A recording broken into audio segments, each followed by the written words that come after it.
Okay, a little earlier we've gone through the whole process of all the structures involved. That's both the organisations and the flows involved in the end-to-end between Spanish equity release and funding factory. So the next thing we're going to do is we're going to draw two scenarios. One scenario with an SPV and the other scenario without an SPV.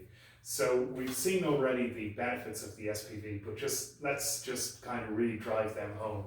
And so we've got all these guys who are customers.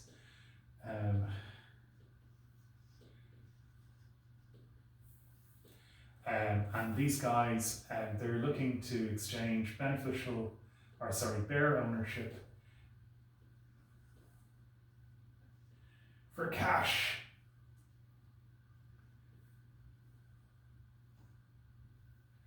And they are interacting with an originator.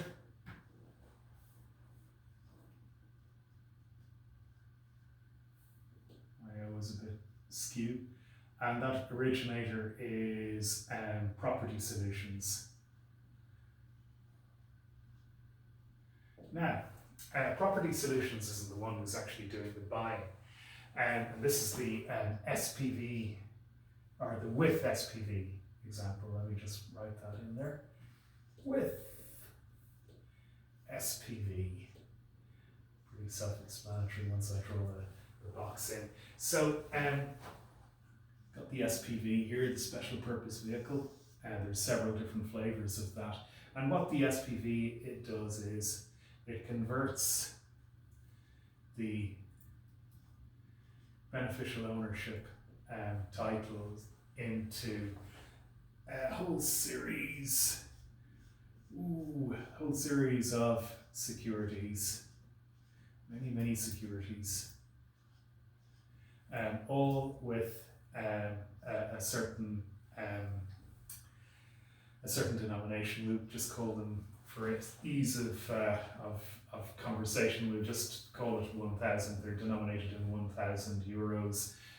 We may also do a specific maturity. We might do a maturity of 5, 10, or 15 years. And we'll also do a yield. Now, the process of doing this engineering here is normally done by what's called an arranger. And an arranger is really a cap markets bank.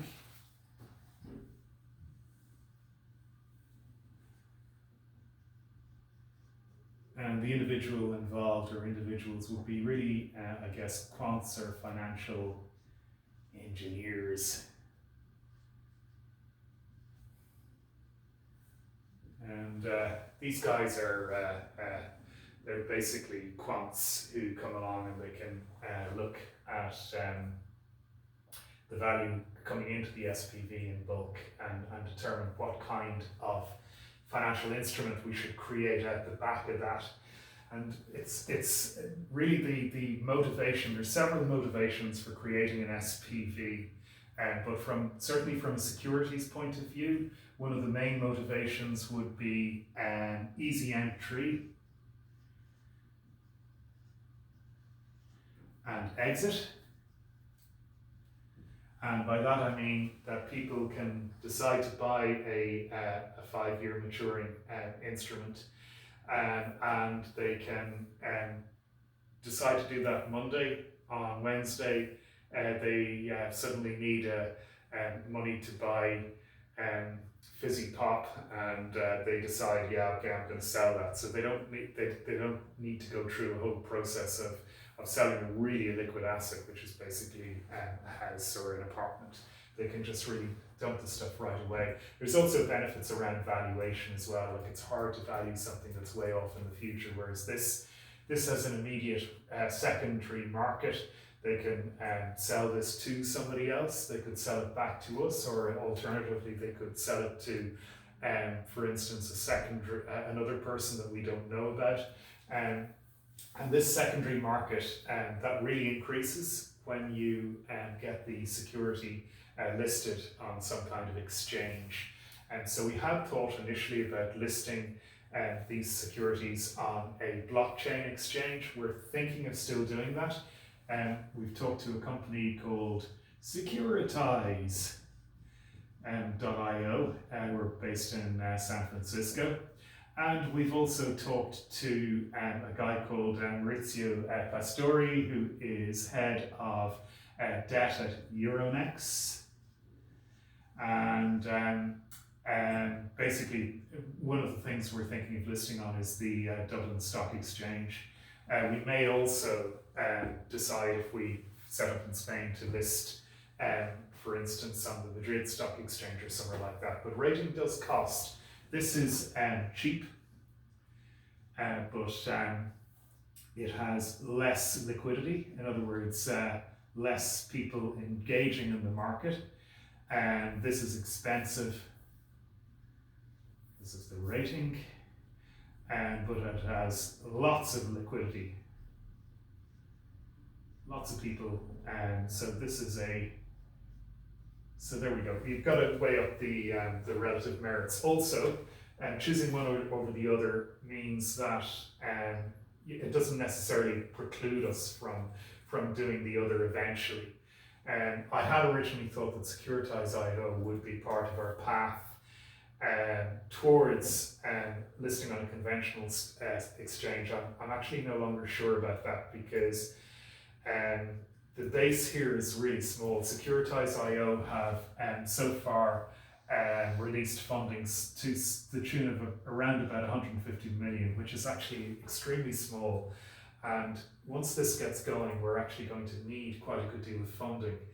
And it just isn't something that works at scale. There's huge pent up thirst for this product. There's nothing out there in Spain at the moment. I mean, absolutely nothing. The Spanish retail banking sector is it's very antiquated, completely hammered with the credit crunch. So there's going to be huge uptake here, not just among expats, but also among people who are trying to efficiently plan their estates for when they pass away. So because Spanish inheritance tax is onerous as well.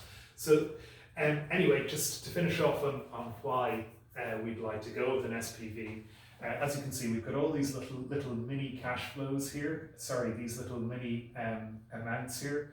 They're not as big as the bare ownership amounts, or the amount you need to pay for the bare ownership. So with an entry point of 1,000k, a maturity that's 5, 10, 15 years, with an ability to sell in the secondary market kind of more or less straight away, a defined yield, this suddenly becomes very attractive, because the counterparty here is actually the law.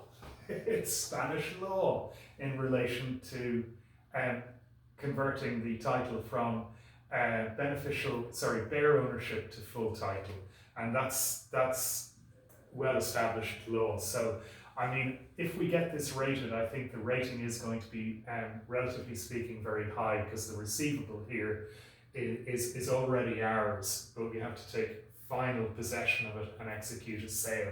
So you can see getting an individual here is going to be, relatively speaking, easier, because we're not locking somebody into something for a long period of time. We're giving a great rate of return, and we're also giving them a very secure rate of return. And we think the yields are going to be somewhere between 6 and 8%, and they could be more than that as well, depending on how we model the various cohorts of customers that are coming in here and the rates we give them on the bare ownership title. So, and that's why going with an SPV is actually a good deal easier. There's another thing called a reverse inquiry. And this is a very interesting concept, reverse inquiry. Reverse inquiry means that a pension fund or some other institutional investor will come along and they will define, for instance, a particular maturity, a particular yield, a particular rate of risk, our credit rating,